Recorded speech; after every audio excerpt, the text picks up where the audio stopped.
Claiming the truth of who you are is the reward for choosing to heal and liberate yourself from the pain of generational cycles and its symbiotic relationship with matrix programming.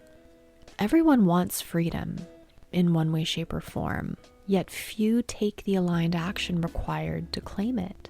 And for years, I have wrestled with this collective dissonance until I realized at its root, the reason people fail to take action is really quite simple. You either didn't know you could, or you don't want to. Because once you know freedom is not only an option, but your birthright, liberation happens every time you observe, witness, and clear all of the barriers that made you believe otherwise. But you have to get really honest with yourself. Do you want it or not? There is no right or wrong answer to this statement because your truth is your truth. However, the activation of your power lies in owning this truth regardless of what it is. And in owning that truth, you will be changed because you cannot unsee or unknow what gets illuminated by its answer. And what is observed always changes. Conversations like the one you're about to witness with Solarah will highlight these aspects within and challenge you to confront where perhaps you are not claiming the fullness of your power based on deeply held programming that keeps you polarized in belief and therefore separate from cycle-breaking lessons. I first came across Solarah when one of her videos cracked my YouTube algorithm. And her tarot astrology readings were unlike anything I've ever heard before. She's alchemized tarot, astrology, shadow integration, her life experience, and channeling into messages that activate levels of radical honesty that can only be found inside of the depths of your own self-responsibility and self-accountability. Her style is unique in the sense that she was never, quote, trained, but instead has been guided to translate energy in this way, which is why I believe her messages are so resonant. She exudes an unapologetic understanding and authenticity that cannot be faked or duplicated. And after spending some time inside of her videos and her spaces, I knew I had to introduce you to her. Solarah is a writer, speaker, healer, and New Earth being who's here to assist in illuminating humanity's path back into divine order and balance. She helps people to reconnect to their divine truth and blueprint, or gold print as she likes to say, by way of integrating tarot, astrology, numerology, channeling, and her knowledge of energy systems. Solarah is a shadow worker and a light worker, meaning she specializes in diving deep into the recesses of dark and hidden energies to shine light and bring forth truth, which illuminates the patterns and cycles designed to keep us bound in lies and out of our true potential and power.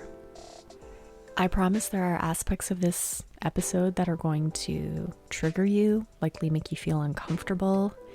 And so my invitation for you over the next hour is to just be in those energies, be in those feelings, and get curious about why they're there and where they come from.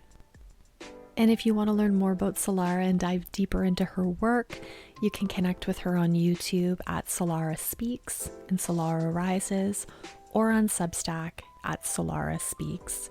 All of these links are in the show notes below. Before we begin, please don't forget to like, share, and subscribe to the Grand Rising Experience wherever you are listening. Give it a 5-star rating and leave me a review. You can also click on the Ask Me Anything link in the show notes to join the conversation on Substack and leave a comment or question about anything you've heard in this episode. And while you're there, don't forget to join the email list so you can learn about me and my mission to help you cultivate and accumulate your sovereign wealth. As always, thank you so much for being here. I love you. Let's dive in. I don't want to get too far off topic, but Yeah. what's on your heart today? What is on my heart today? You know what? I am excited about the month ahead. And Mhm. I don't know if I am being a little bit premature energetically speaking, but I feel like when Saturn sets to go direct on Saturday, it's going to begin to introduce some interesting energy into how we're able to flow forward with a little bit more grace and ease. I've been having a lot of like conversations with Saturn recently and doing a lot of very deep shadow work. Um, Deep shadow work, like stuff I'd been brushing over and I knew it was there. You know how you can play that game with yourself where um, you sense something, but because you can't quite put your finger on it, you make it about something else, but then it keeps coming back and you're like, oh no, self, I got to sit down. We got to sit down and hash this out. That's what I've kind of been in that kind of space this week, especially. And I feel like Saturn has been calling me into that area because I feel like come Sagittarius season, there's going to be a lot of forward movement, a lot of energy beginning to flow for everyone in different ways. Interesting. And touch on Saturn, because I know the world that I come from and the audience that I have will sometimes associate Saturn with deep state activity, matrix activity. There's been like a usurping Yeah. of Saturnian energy. Yeah.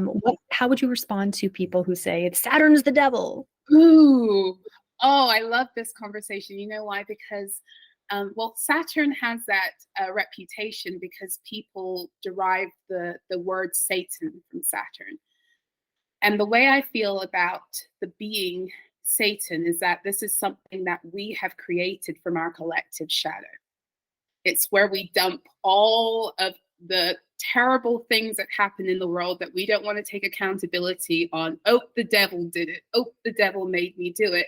So from that standpoint, I think it's interesting to look at it from that context. But the thing about all of the planets, when you're looking at the context of, dealing with deep state energies and planetary influences, including Saturn, which is a big one that they have used against us, is that every single planet was under lockdown as we were on the Earth on an energetic level, meaning that in the same way the Matrix was programmed to exploit the shadow energies within us in order to feed their false grids, they did the same thing with the planets. So, in some ways, they fragmented the energies of the planets, exploited and magnified the parts that they wanted to use for their purposes. Because Saturn, yes, Saturn is over time, Saturn is over order, Saturn is over discipline. And yes, you can use the shadow aspect of Saturn to trap people in cycles because it deals with karma. So at the end of the day, if you are going through a karmic cycle and you're not learning a lesson, that's going to be Saturnian in nature. But the reason you're not learning the lesson might be because there are nefarious energies that are purposely keeping you stuck in the karmic cycle. And maybe they're exploiting Saturnian energy to do that. There's no good or bad. There's just how we choose to utilize the power of that energy. Much like in ourselves, we have shadows, and our shadows are ultimately, we are here to reclaim them. We're not here to repress them, deny them. We're here to find out their strengths in order that we can utilize them to be empowered. And our shadows are our protectors. So at the end of the day, one of the greatest tricks and lies that they got us stuck in the Matrix was causing us to forget that we're electromagnetic beings who are constantly in this dance with energy. We are energy. We're creating energy. We're moving energy. We're doing all of this stuff, but we don't know that. So if you don't know your power and how to wield it, and you have other beings who are tapped in and they're using it for nefarious purposes, that's going to be your experience of the energy. But what I love about Saturn, I channel the planets. And when I channel Saturn, I know that a lot of people associate Saturn with father energy or they think of it as being masculine energy, but I get a very deeply feminine energy from Saturn. I get a crone-like grandmother wisdom energy from Saturn. And Saturn is the planet that is rooting for us to get on board with our divine truth and our divine assignment. But it's that parental energy that is not going to let us get away with being less than who we are. And for that reason, if you fight Saturn, then you're going to have more issues. But if you sit down with Saturn and you say, okay, what are you showing me? Like I was, saying to you a little bit earlier on, I've been in this tussle with my shadow this week, like going really deep, using the Scorpio energies, but also being driven by Saturn as she pulls into the 0 degree mark and gets ready to go direct. And I've been sitting there and I've just been being in a very honest place, because Saturn wants you to confront those parts of yourself that are limiting, to confront those parts of yourself that keep you stuck in the karmic cycles, that to confront those parts of yourself that keep you out of your own rewards. Because Saturn disciplines, but also Saturn rewards. Saturn is a doorway into the Jupiterian awards. Saturn and Jupiter work together in that way. So I have such a new and profound respect for Saturn. I did not really get too involved in astrology until a few years ago. And when I began to tap in, my guides just helped me to connect with it through tarot. But when I had my Saturn return, which would have been like maybe 12, 13 years ago, when I look back on it now, yeah, it was a really, trying time because I was out of alignment. But I also, in my Saturn return, was when both of my children were born. So Saturn isn't this like, it's not a black and white energy where it's constantly like hurting you. It will challenge you to help you to rise. And it will reward you also while doing that, because my children are two of my greatest rewards, but they're also two of the greatest challenges I've had to face in terms of my own growing up. So I have like a new and profound love and respect for Saturn and Saturnian energy. But I get why people have an issue with it, because it has been used very nefariously for dark purposes also. But we are reclaiming, just as we're reclaiming our power and we're rising, we are assisting the ascended aspects of the planets to do the same. And these are the kind of expansive conversations that I love having, because it really drives home that everything exists on a spectrum. And it's the charge and the energy that we give to something that determines what side of this spectrum we're choosing to occupy. And it's not lost on me right now with this, with Saturn going direct and the transits that are happening, that this is also occurring as we shift back into, as Pluto shifts back or prepares to shift back into Aquarius, because we got a little taste of what it looked like. What was it back in March of what Pluto and Aquarius would look like? And I noticed in myself these really interesting creative bursts and downloads that I was getting at that time. And then I can see how some of that has reversed and thrown me into a little bit of doubt and had me go a little deeper into my shadow. Personally, my natal Saturn is in Scorpio and my sun is in Pisces. So I'm really kind of noticing the Saturnian energy. But since March, we've seen this, or I've noticed, or what it's felt like, this explosion of fanaticism that seems to be happening right now, which also feels like the dying of, Pluto and Pisces. It kind of feels like we're now moving into that paradigm and we're seeing the clutching of these old paradigms, specifically the dogmatic paradigms that spread across religion and spirituality. And so as you talk about the Saturnian energy, and why I wanted to bring it up is those ideas have to shift, because we are seeing, or I'm noticing within more of the religious aspects of society, where they are really clutching to Satan is bad, not sitting here saying preach it, but how have we identified with it? How have we looked at it? Again, the shadow that we've placed on it. You mentioned that we almost tend to kind of scapegoat our problems onto Saturn. It's actually Saturn is Saturn. The main card of Saturn in the tarot is the World, because of its rulership over Aquarius and Capricorn. It's also the devil. It's also, to some extent, the star, and to a lesser degree, the Fool. The Fool is mostly Uranian energy, but because of the Aquarian connection, you could say to some extent, yeah. That's what I was thinking. I was thinking of the devil card. That's attached to Capricorn, is it not? Yes, which absolutely. is a goat. So I was just like, scapegoat, goat, devil. Yes, Baphomet, right? Interesting. Yeah. That card of the devil. And Baphomet is a goat-like entity. What we fail to recognize, and when we fail to recognize this, we limit our own power and our own God consciousness, is that a lot of these things we fear, we have created collectively. The collective consciousness has created these energies that we now fear, and whatever we fear, we allow to overpower us. So it's always better to, I'm not saying entertain these energies, but to try to get a deeper understanding of what they're speaking to us on a personal level. Why is there a fear barrier? Fear is always showing us somewhere where we might need to go, especially when you're dealing with a soul journey. It might be an area that you need to explore. I'm not saying the energy, but there's an area within self that needs to, there's a barrier or boundary that needs to come down to overcome, because we shouldn't fear these energies. We shouldn't.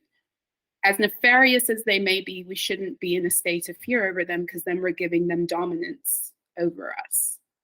And that's part of the dark side of the Saturnian box that we have been placed inside of, which has been shown to us through symbolism, using air quotes, symbolism, that has, I believe, kind of bred this incorrect belief around these astrological energies. And then you bring religion into the mix to really start a war.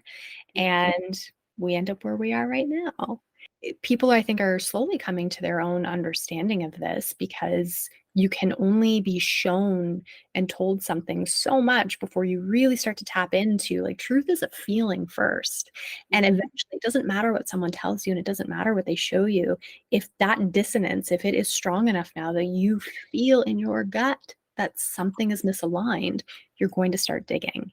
And in Canada, I'm in Canada, we're starting to really creep into some dangerous censorship territory. So like on social media, for example, all news outlets have been banned. So if I go to a news outlet on Instagram, it will tell me, due to Canadian legislation, you cannot see this content. Something just came up recently, and thank God there was a lot of pushback, but there was a push in one of the public school districts in Canada to remove all books from the libraries with a publication date prior to 2008. Yeah. So there's this really interesting push for censorship that's happening right now. And I believe it's because when you start getting into some of the older literature, you really will start to see and understand the energetics that are underpinning, that you were talking about earlier, the bioenergetics that we have been blessed to have. Yes. You know what I find very interesting about energy, and this is what I've been feeling about the Saturnian energy, especially this week, as it pulls back deeper into that 0 degree place in Pisces. The tighter an energy feels, the more powerful it can, push us into expansion. So because of where we are in the world right now and what is actually happening in terms of ascension, this tightness we feel, like this being put deeper into the box or pushed farther into the corner, or being censored even more, is actually a necessary part of our liberation. Because what these, the powers that were, what they're trying to do with this is to put people back into fear frequencies, so they can easily control them. But the problem is that people are waking up. And so what it's actually going to do is it's going to almost like, how you move to the very top. I've been feeling this for the past few weeks, like, how you move to the very top of a roller coaster, and it's like that very slow, fearful ascent up to the top, and then you tip over slightly, and then you're gone. We're like tipping over slightly. We are at a tipping point in this energy right now, where what they're doing by trying to pull us deeper into darkness is actually kind of like that Sagittarian energy of the archer with the bow and arrow. It is actually setting the foundation for a great, and this is why I'm excited about Sagittarius season, because I do feel like this Saturn energy is setting us up for that. Like, you can push a person but so far before they begin to push back. And I do believe Sagittarius season is going to unleash this grand energy of pushback. And it's already there, but I feel it's going to expand it, it's going to push it out more, and it's going to magnify it where it already is. Yeah, it's interesting. When you were describing it at first, before you went into Sagittarius, I was like, oh, it feels like a slingshot, like you're being pulled back right now. And we're getting ready to go. And I've felt for months now. I called 2020 kind of like a grand activation, and I felt another activation coming. I can't really articulate it well. I don't even know what I'm looking for. I just know it's coming. It's a feeling that I've had for many months right now. And every time something pops up in the news, like we're looking at the conflict in the Middle East right now, I'm like, oh, is that it? I don't know, maybe it's part of it. But it just feels like there's still, like you said, that tipping point coming. Who knows? Who knows if that's part of the interesting part of being human at this time, is we don't know what's coming. But also from an energetic standpoint, there's so much prophecy that exists around what's going to happen and when it's going to happen and where it's going to happen. But again, we're constantly in co-creation with the energies of the earth. So if we buy into those prophecies, we make them manifest. So what does the opposite side of that look like? What could we be potentially manifesting in opposition to these prophecies that are man-made, that are constructed, that they do want us to buy into, they being whatever higher beings have put that in our path?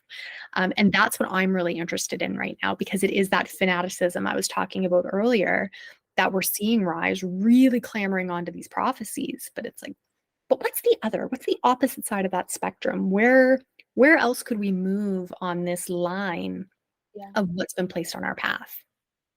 The interesting thing about fanaticism, and I say this as a person who, when I first began to awaken, I was so desperate for spiritual experiences that I found myself in the charismatic Christian church. The thing about fanaticism, when you have a hungry soul, is that it will disappoint. And that disappointment is ultimately what you need to push you deeper into clarity and truth. I don't really subscribe to prophecies, what other people have to say about the turn of this age, because my guides have been very, very specific. From 2020, when I began to get very intimate with my guides, they said to me, you are not going to need books. And I am a bookworm, like I sleep with my books. They said, you do not need books, because what we're going to show you is not in books. The point is that everything is like the magician card in the tarot. Everything that we need to move into this new age is already locked within us. And we unlock our ability to climb into where it is that we need to be and where we're supposed to, quote unquote, arrive. We unlock it as we connect with truth. And as you were saying, a few minutes ago, truth is a feeling. It's not a fact. Truth can change. It's a very personal experience. Like 15 years ago, like I said, maybe not 15 years ago, I can't remember how long ago it was, but I was a born again Christian, and that was my truth. Does it make it a lie now? No, it was my level of consciousness at the time. It was what it was able to contain and hold based upon my own programming. But I didn't get locked there because my own soul led me deeper towards where it is I needed to go, because I followed that energy, that truth. This doesn't feel right. You get what I'm saying? So the whole, even what you said about the libraries and schools and removing books, what ultimately that's going to do is it's going to help people connect with their own Akashics. It's going to help them connect with the library that's already within, for as long as they allow themselves to. Like, all of this stuff, it is written, and yet it isn't. And this is the thing about, again, it's that Sagittarian energy of that being pulled back, the bow and the arrow. How are we going to unlock and unleash our psychic potential if we're not first kind of put in uncomfortable situations where we have to? We're getting into some truth here, because you've frozen a few times, and I'm like, oh, it's happening. It's happening. There's something they don't want out. And what you were saying earlier about tapping into our own Akashic records, that's a truth that I've really been coming to over the past few years. I've really dove into trying to understand the Bible, but as a law manual to understand how our kind of built and constructed world came to be. And it's kind of so I can unwind it and really learn how to find equity in spaces, because we kind of do have to live in two worlds. We're kind of 1 foot in and 1 foot out, and we have to find a way to build kind of that equitable bridge between the two. And the more I read, the more I'm like, well, if somebody downloaded this, what can I download? Right. So we put so much faith in these records that other people have created, that they have downloaded because it's been prophesized, but yet we don't see that in ourselves. And I, like you, I do read a lot, and it is something that I'm like, oh, hey, this is interesting. Like, I'm reading these topics, but I have my own experience with them. And over time, what we've witnessed in literature is it really is just the same information with different experiential lenses on top of it. We put so much weight into these prophesized books. We don't see the power of it within ourselves. So how can we start to build that self-trust within? And that's a huge component of what I like to talk about, is how do we get to that place of unyielding self-trust, so that we can begin to trust what we feel, what we hear, and what we know, without it being validated externally? And can we sit in the discomfort of other people not necessarily sharing that truth? Yeah. You bring up a lot of interesting ideas through what you just said. For one thing, it's interesting because that whole idea that we don't have the ability to prophesy and download these things that came through in sacred texts like the Bible was purposely, they purposely chose to have us channel our energy, our God consciousness, into creating a character of Jesus Christ to make him the Son of God. And it was through him that we get into heaven, right? And the whole point was to disempower our ability to do that for ourselves. And he came to do exactly the opposite for us, which is why it's such a, it's sad what they did with that Christed energy. And we're reclaiming it now. It comes through a lot of doing the deeper healing work and shadow work. It comes from a lot of disconnecting from the world as we've known it. And one really big thing is that it's time, like, people have to question everything. And not question everything because we're paranoid, but question everything to see, well, why do I think this way? If I think this way and I have this belief system and I've been doing things this way all this time, or I've been told that things are, why do I have it? Like, for example, you and I, we can talk about psychic abilities, but in the world we live in, it's not a conversation that you just go out and you sit, on the train station or the bus stop and start having a conversation with somebody. They'll look at you like you're crazy, right? But why is that?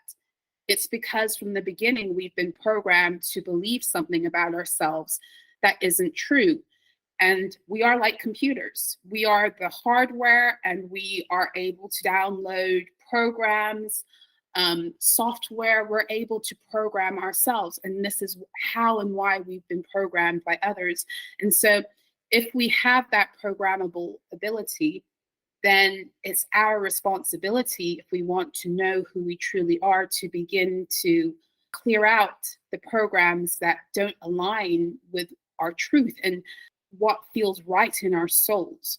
And we have to be brave enough to do that in a world where we've been told that there are penalties for that, because oftentimes the areas where they tell you do not enter, on an energetic level, are the areas where you're going to find something that you need. So, for example, when I first began my journey a few years ago, deeper into my spiritual truth, I began to dabble with the tarot. And I had a lot of fear around it because I came from a Christian background. Oh my gosh, I'm opening doors. What am I doing? Yada, yada, yada. And every time we push past those kinds of fears and we ask ourselves, well, how and why do I think this way? And why would someone say that about this? It's even the situation you're talking about in terms of Saturn. All the planets, because I was listening to, not to go on a tangent, but I was listening to somebody speak about this in Christian circles earlier this week, and they were saying how astrology is the devil. And when you identify with a sign, you're opening up gates to the demons that run that sign. And I'm like, well, there are demons that are connected to energies, to planets. Absolutely. There are all manner of entities that are connected to different planets, just like they are here on the earth plane. So it's always going to be fear that keeps us stuck in an inability to move deeper into our own intuitive truth. We believe in God or source or a higher being that created us.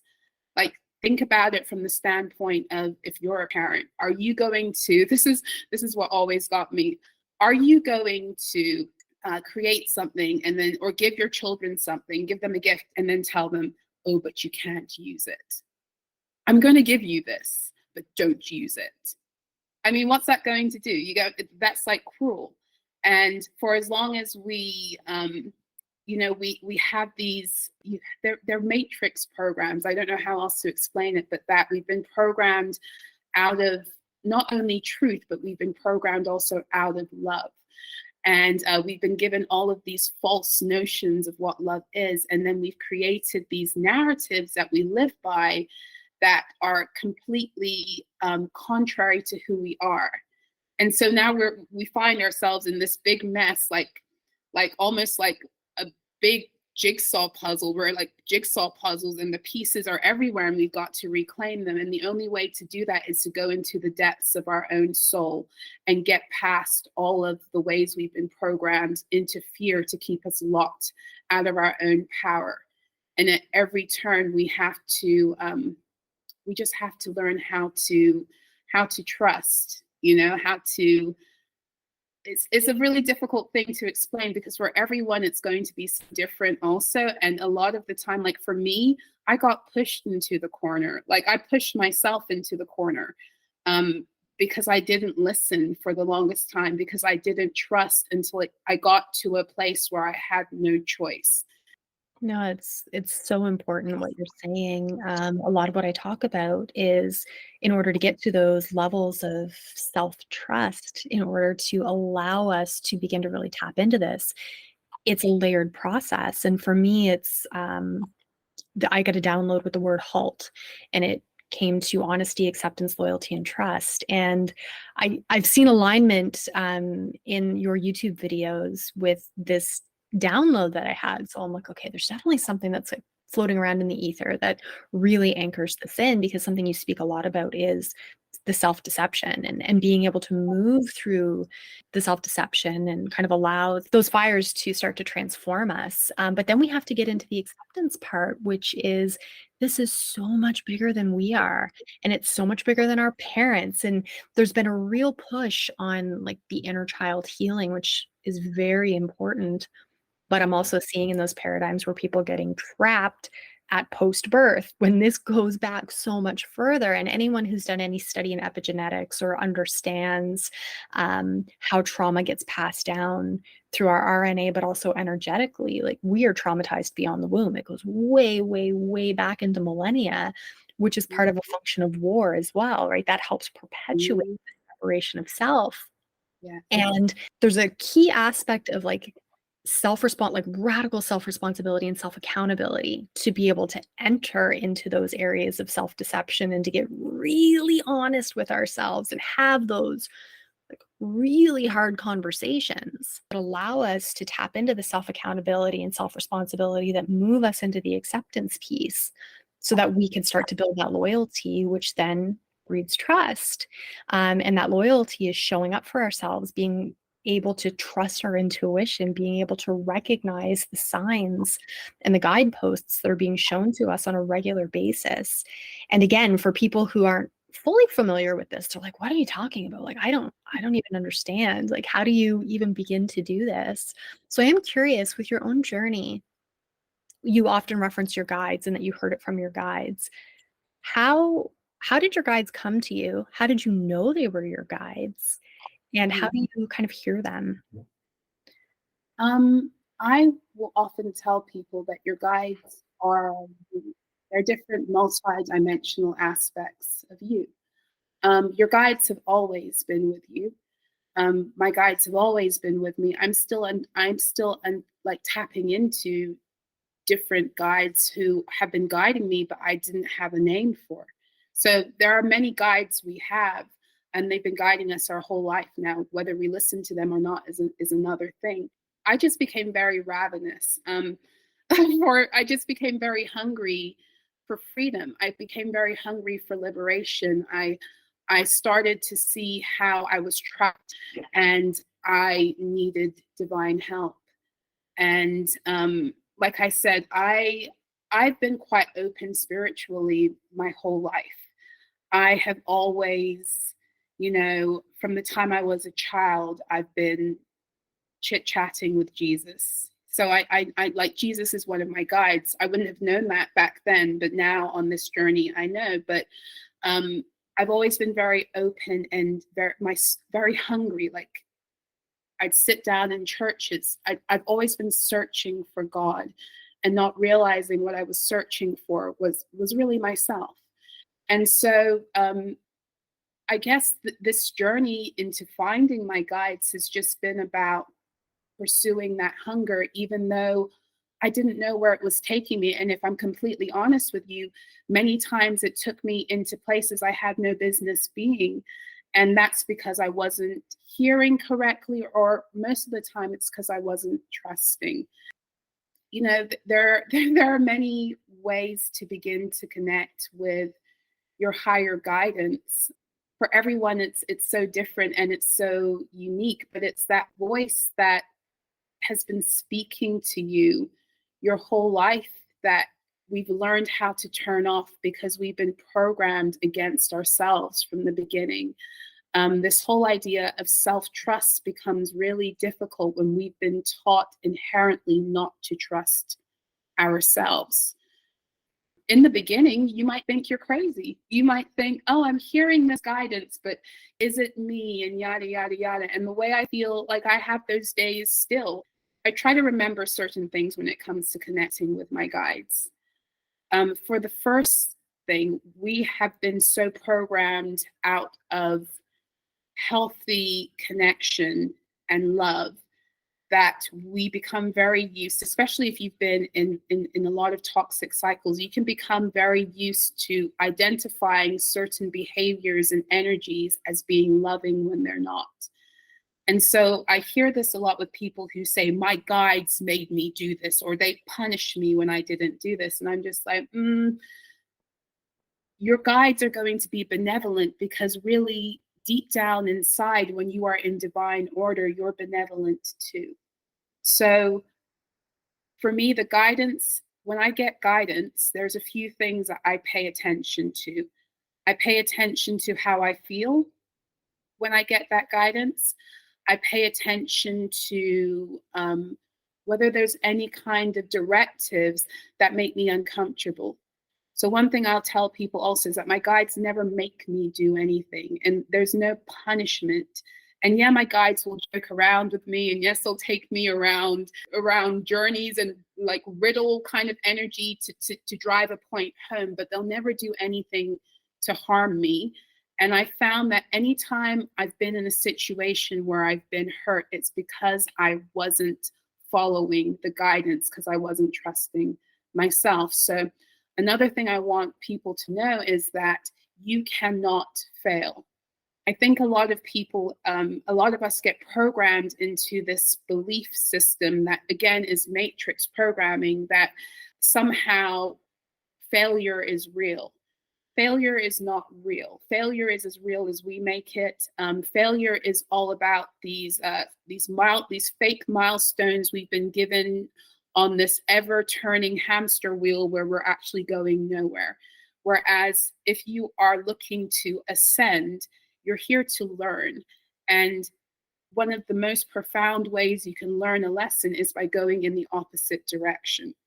I like to tell a lot of my clients when they come to me and they worry if they're on the wrong path, et cetera, like, for me, I could have been in a completely different place years ago. I didn't have to get to the place in 2020 where I was in a corner begging for divine assistance and all of a sudden everything kicked into place because I was tired of myself. That's what it was. I was sick and tired of letting myself down. I could have done that years before, but I didn't. But what occurred was, as soon as I actually began the process of opening my heart to that journey in truth, and as soon as I began to radically make choices to trust myself and the universe and trust that I have everything inside of me to look after myself, and every step I make, even if the solution isn't always obvious, it's going to be there for as long as I'm following myself. As soon as I began to do that, it was like I began to timeline jump. So maybe I'm sitting here in 2023 exactly where I would have been if I'd followed my own inner guidance 2 years earlier. Or maybe I'm not. But the point of the matter is that when you are ready to go to that place that your soul has been calling and pulling you towards, because it's your soul that's pulling you. Your guides are helping you, but it's your soul. When you get there, when you get to that place internally, everything will collapse in your mental, your emotional, your physical reality to get you there quickly. There are timelines, but there's no rush. There are timelines, but there's no appointed time to get somewhere. You know what I mean? So this whole thing is like, it's so intimate, it's so individual, it's so unique. It can be very difficult to try and tell people how to do it because it's also so based upon our own trauma cycles, and not only from this lifetime, but like you were saying before, the trauma we carry, especially matrilineally. You know, if you're looking at it from a biological and a nervous system level. So the cues that we have, there's so many intricacies that are going to affect the way we connect with our guides. So for me, I connect with my guides through feeling.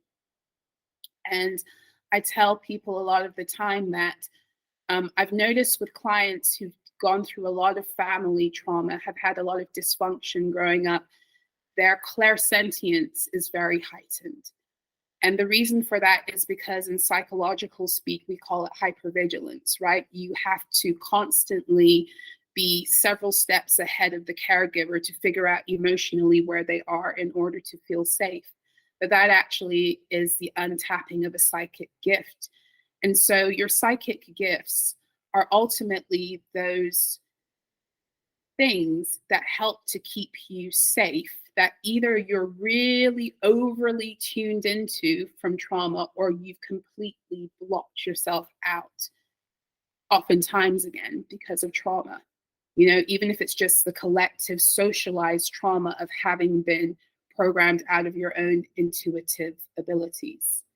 So I hope I hope I answered your question. You did, and I really appreciate the answer, because a lot of New Age has taught us that you should literally be hearing like another voice, or you should be seeing something, or having these mystical experiences.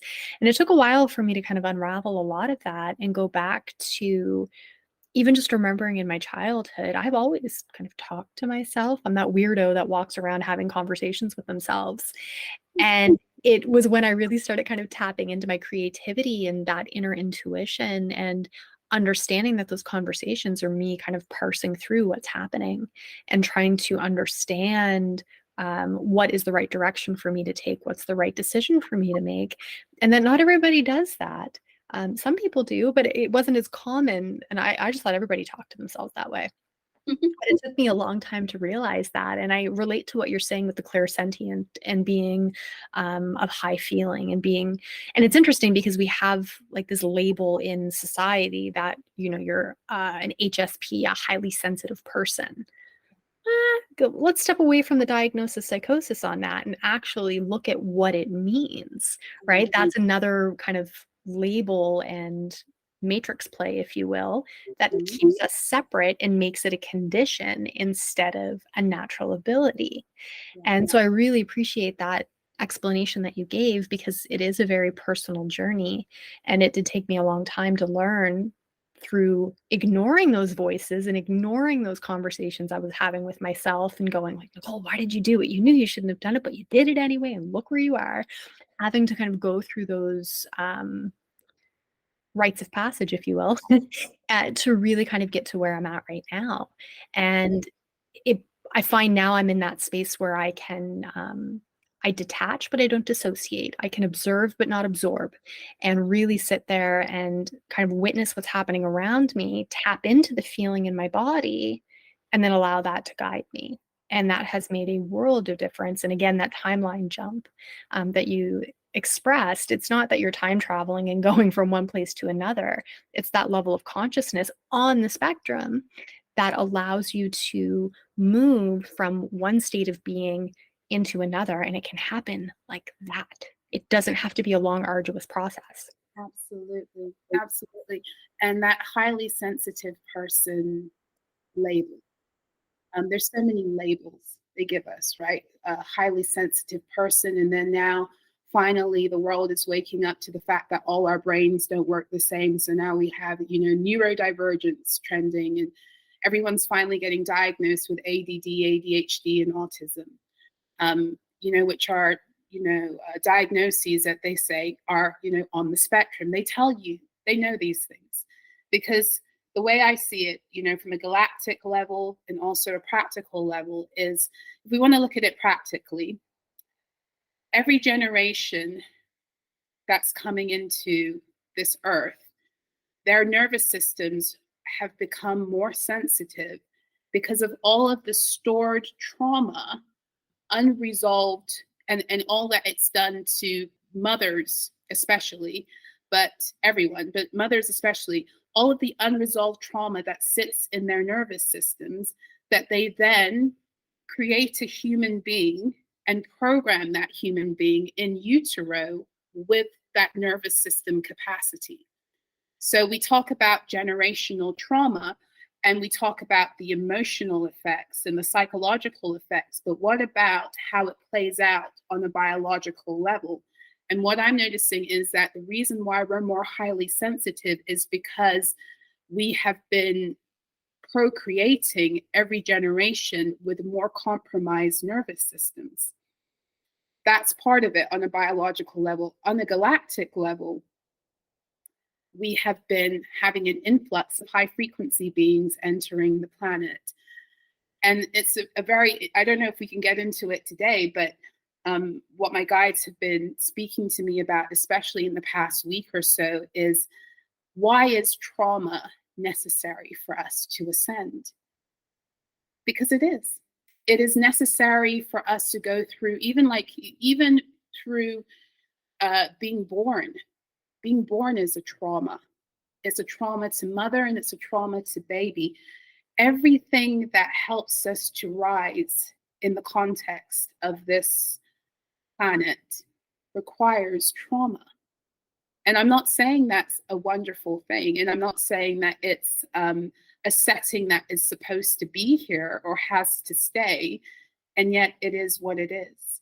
You know what I mean? So even this whole idea of mental illness, in many traditions, what we classify in the West as being mental illness, they would have identified as somebody with high psychic abilities and awareness, and they would have taken them and trained them in those abilities. Schizophrenia, even like for me, I struggled with depression from the time I was a child. And I realize it's because I am a high frequency being who is evolving, who needs to evolve at rapid rates. And when you put me in a box, and you stop me from doing that, of course it's going to be soul crushing. And of course it's going to be depressing. So I don't feel I'm unique in that. I feel like a lot of the issues that we go through that we call mental illness, or we give labels like highly sensitive person, they're all a culmination of our own collective trauma and our inability to connect with who we are as multidimensional beings.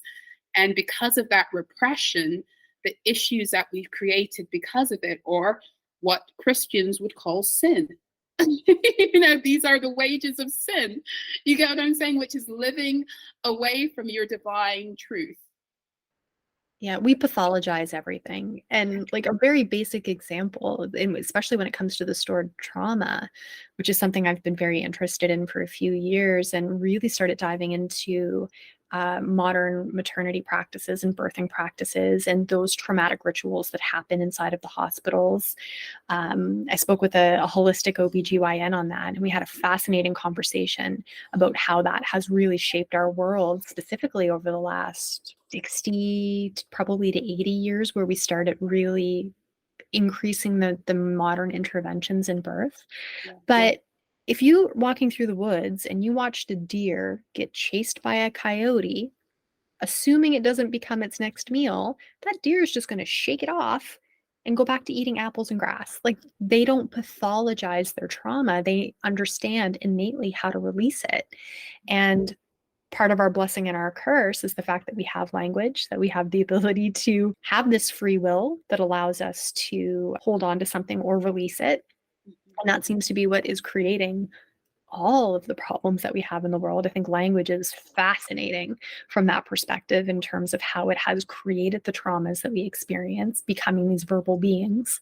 So we could go down a deep rabbit hole on what you were just talking about when it comes to how we store this trauma, and choose, and I'm going to use that word and it triggers a lot of people, but choose not to release it. It is a choice. And you're right, consciously or unconsciously, it's a choice just because we have free will. That's why it's a choice, not because it's wrong. I mean, not because what has occurred to us is right. It's because whenever, and you're right, this is a conversation that triggers a lot of people, but it's a really, and in complete frankness, a few years ago, it would have triggered me too. But the fact of the matter is that whenever we give something outside of us more power, it's like what I was saying about, things we fear. When we give it power over us and we say, I can't heal because this is what happened to me, or this is what this person did to me, et cetera, we are making them God over us. We are taking ourselves off of the place where we're supposed to sit on our thrones as God over our own energy fields and realities. And we're saying, oh no, here, you take that place and run my life. And then we wonder why we're not happy, And that's like a full circle moment back to the self-deception that we allow to occur in our world, which is somewhat tied to that Saturnian energy, the darker side of it, which is what we are now finding is being kind of brought to the surface to be witnessed, observed, and released. Absolutely, because we are at the turn of an age, and so everything must be expunged. You know how they like to play these sneaky games with trying to find loopholes in universal law, where they show us everything. Everything is hidden, but in plain sight. Right now, everything is being exposed. But again, you have to have the eyes to see what is actually occurring. And the only reason we actually don't have eyes to see is because we like our deception. And I say this, I have this conversation with my daughter sometimes, when she's going through things, and I say to her, if you are going to live in places of self-deception, the smartest thing you can do is, even if you're not going to break out of it, is just own it, because at least you have agency and power in that. Or even with certain narratives, like I had her finally, say to me, yeah, you're right, Mom. I like my suffering. There's something I benefit from when I stay in these narratives, or when I share these. There's some benefit I get that I'm not ready to let go of. And I said to her, okay, fine. When you're ready to let go of it, you're ready. No one's forcing you to let go of it. But when you put yourself in that position and you own it, then it's no longer owning you. And you're saying, I have the power to put an end to it now. And I love what you're saying about when you're ready, because it's also something you can't rush, because in trying to rush through it and moving through something you're not ready to move out of, then you actually create those other karmic cycles, because it's coming through avoidance and not through healing. People, whatever you build an energy on is what you have to feed it. So if you start off with something that's based on a lie, you must feed it a diet of deception for it to survive. And the problem with pushing people into things before they're ready is that a lot of the time they will make that decision out of fear, they'll make it out of guilt, or they'll make it out of shame. And whatever you build the foundation of an energy upon is what you must feed it in order to grow. And that's the interesting thing. That's an interesting conversation too, when you start wandering into the world of plant medicines, where you're going in and you're like blowing open the pipes to have this mystical spiritual experience. But if you don't understand why they were clogged in the first place, it's coming back tenfold. And that has really ruled our world in the last 10 years specifically, where people are seeking healing through these modalities. I was just going to say, without understanding the inherent consequences of moving through something you are not ready to move through yet. I have a lot of viewpoints on that. I'm trained in Western herbalism, but it's actually brought me more into like the esoteric practices of using plants. And plants have a consciousness, and plants are actually more in tune with the spiritual planes than we are. You could say that plants are, I heard a wonderful shaman speak of it in these terms. She said, plants are about 80% tuned into the spiritual planes and the etheric planes, and about 20% here rooted on the earth, while we are about 80% earthbound and 20% in the ethers.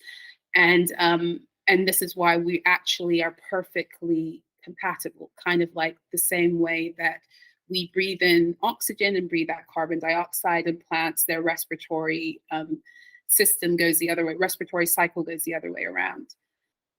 Plants, once upon a time, it is said that we lived in a world where the plants spoke to us. And plants do speak to us still. In order for us to access that, we have to have reached a level of purity of heart that comes from living in our truth, so that we have gotten rid of the fear frequencies that kept us separate to begin with, right?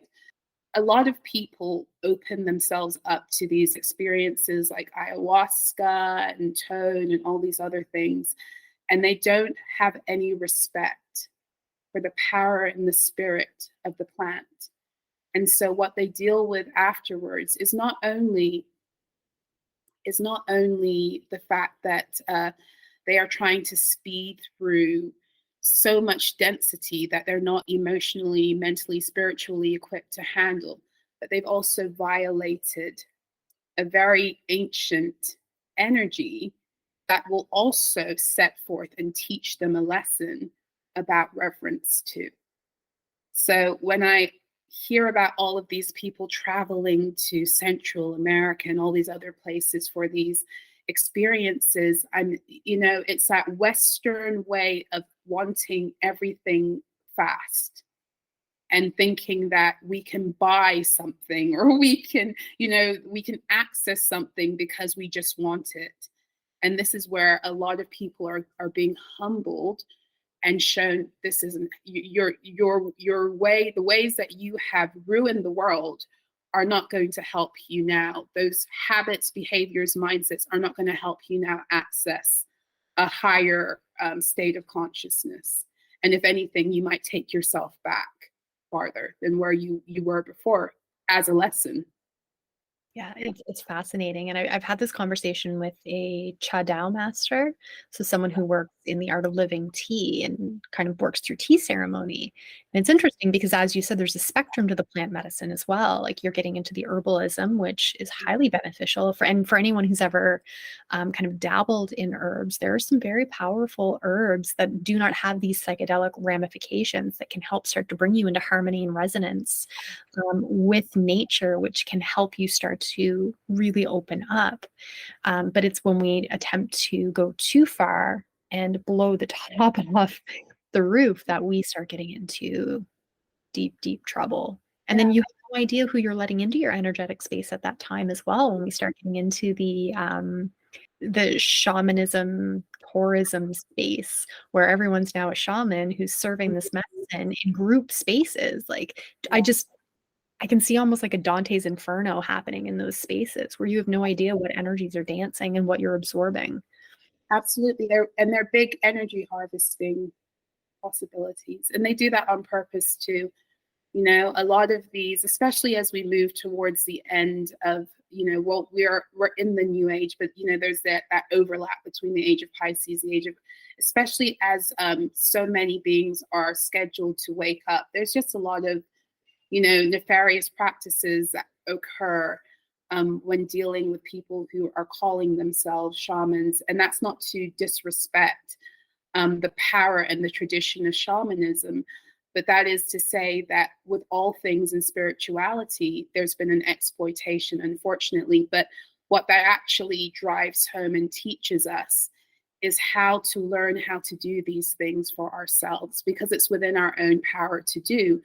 And so if you're going to a healer and that healer is not showing you how to unlock what it is that they're helping you to access in yourself, then you're not really going to a healer, you're going to a peddler, you know? So I like that. Yeah. And I think similar to you, something I've been avoiding over the past few years are any type of group practices. So if we're getting group sound baths or group meditations, I've found this need I can't explain, because I used to love things like that.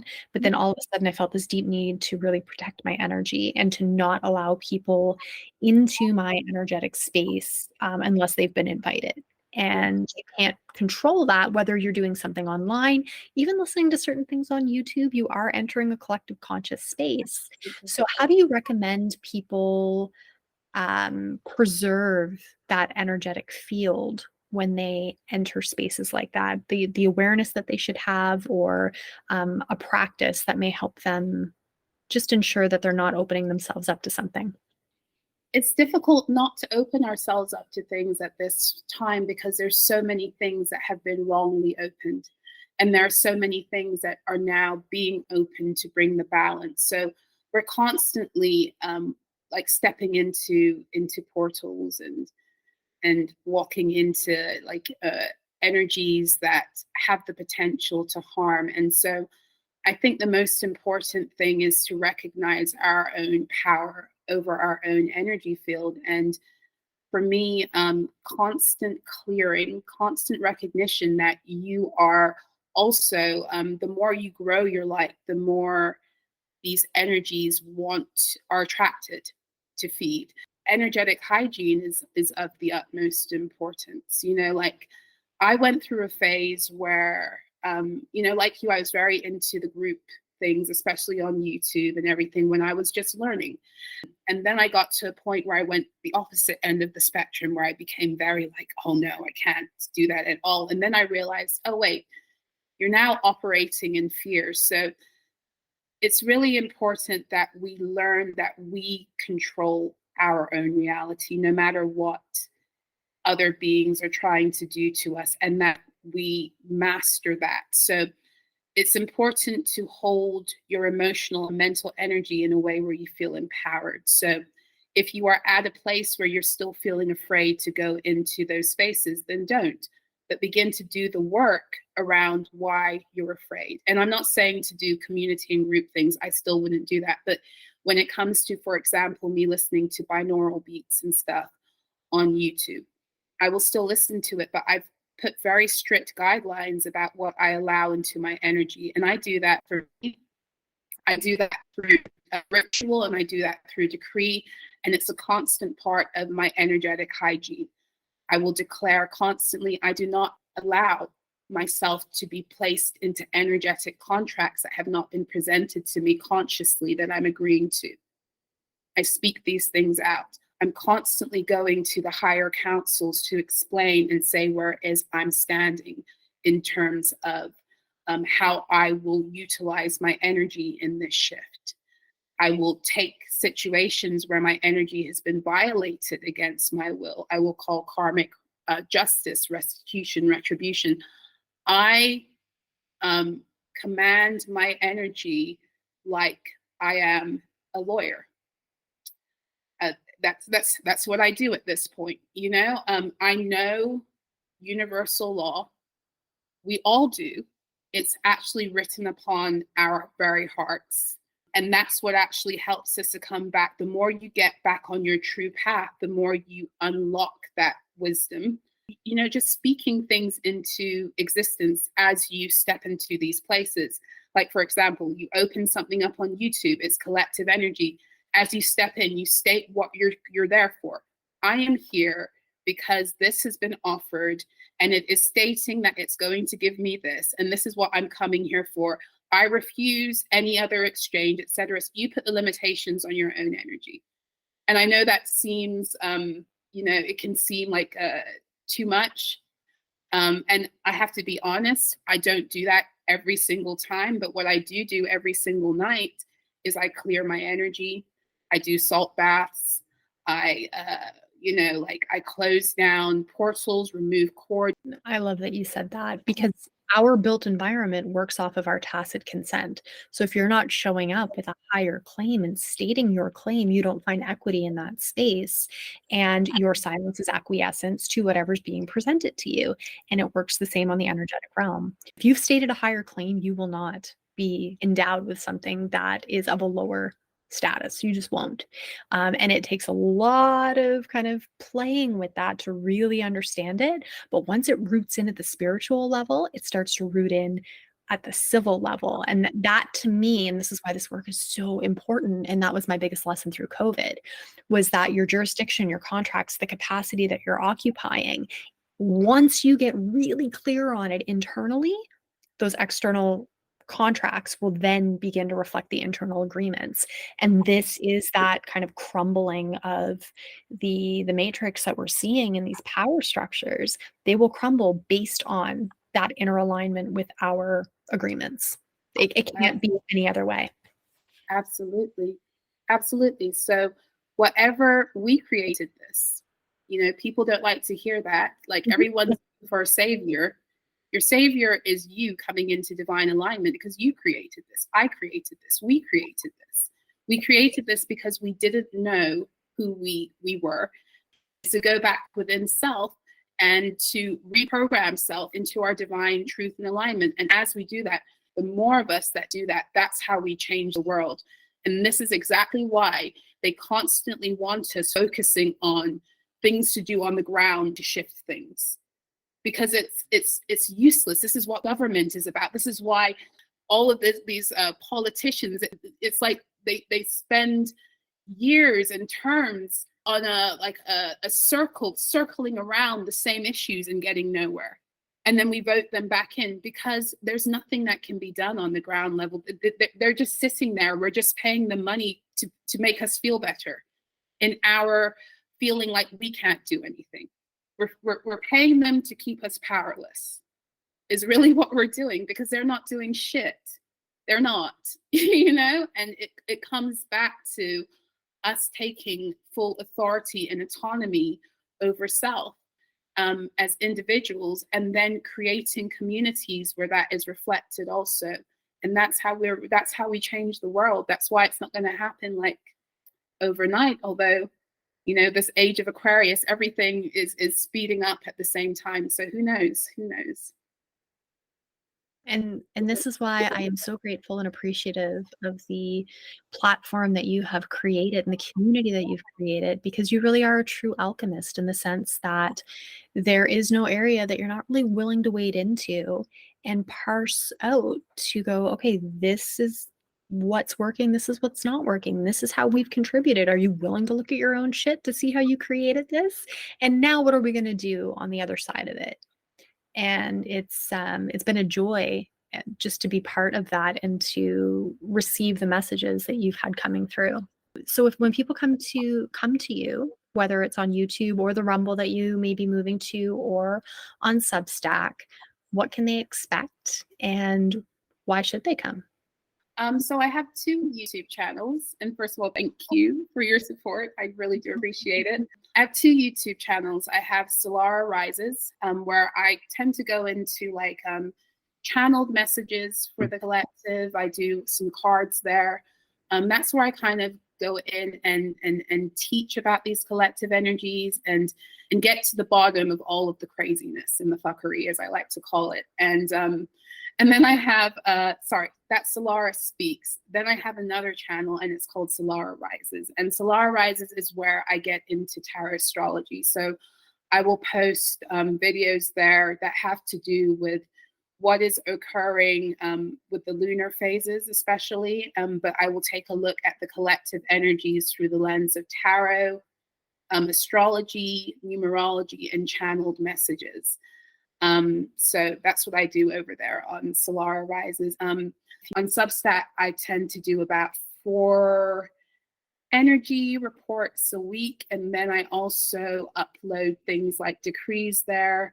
I eventually will get into more audio and video things on that platform also.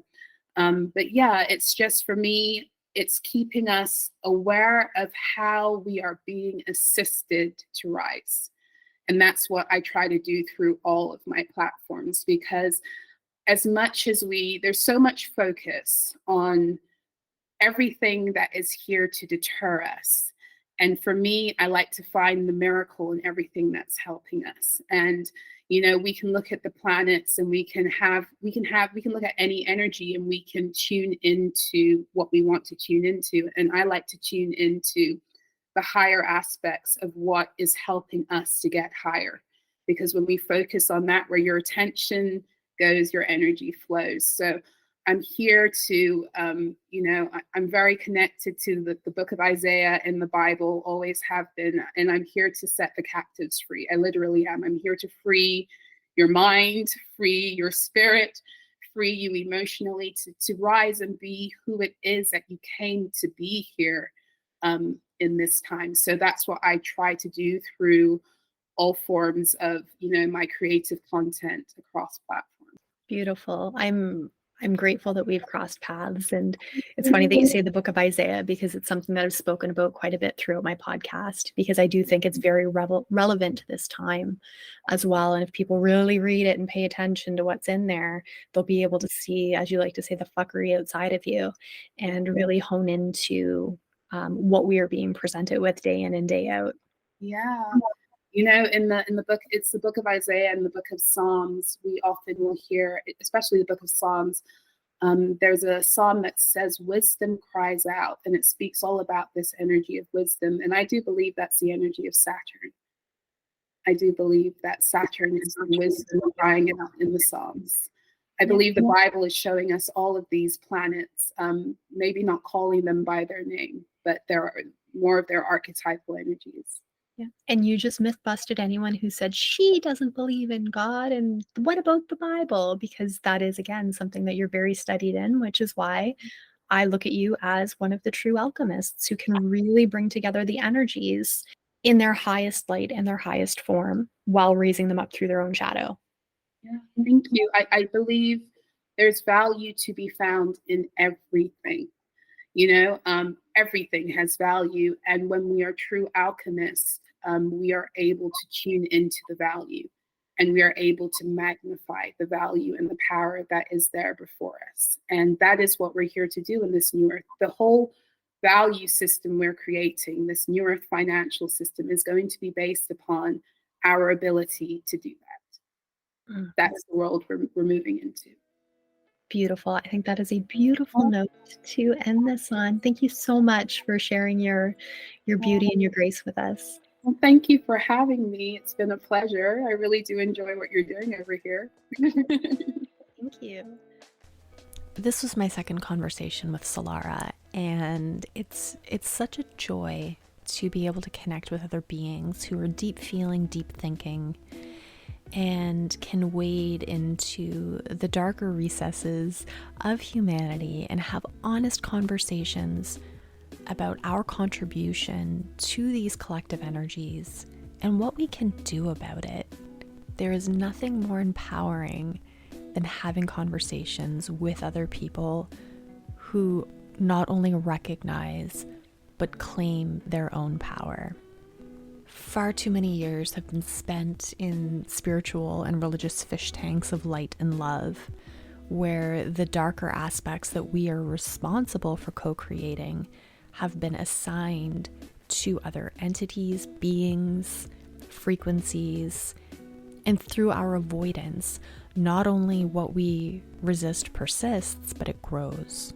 This is why I feel so strongly about the HALT formula that I work inside of, because I do believe that our keys to liberation sit inside of our ability to be radically honest, accept what's revealed, cultivate the self-loyalty that allows us to move in right alignment and right action, so that we can build the internal trust that makes us not only trustworthy with self, but allows us to call in those who are deserving of our trust. And it's through conversations like this that we inch closer and closer to not only embodying these truths, but creating this reality. Until next time, I love you.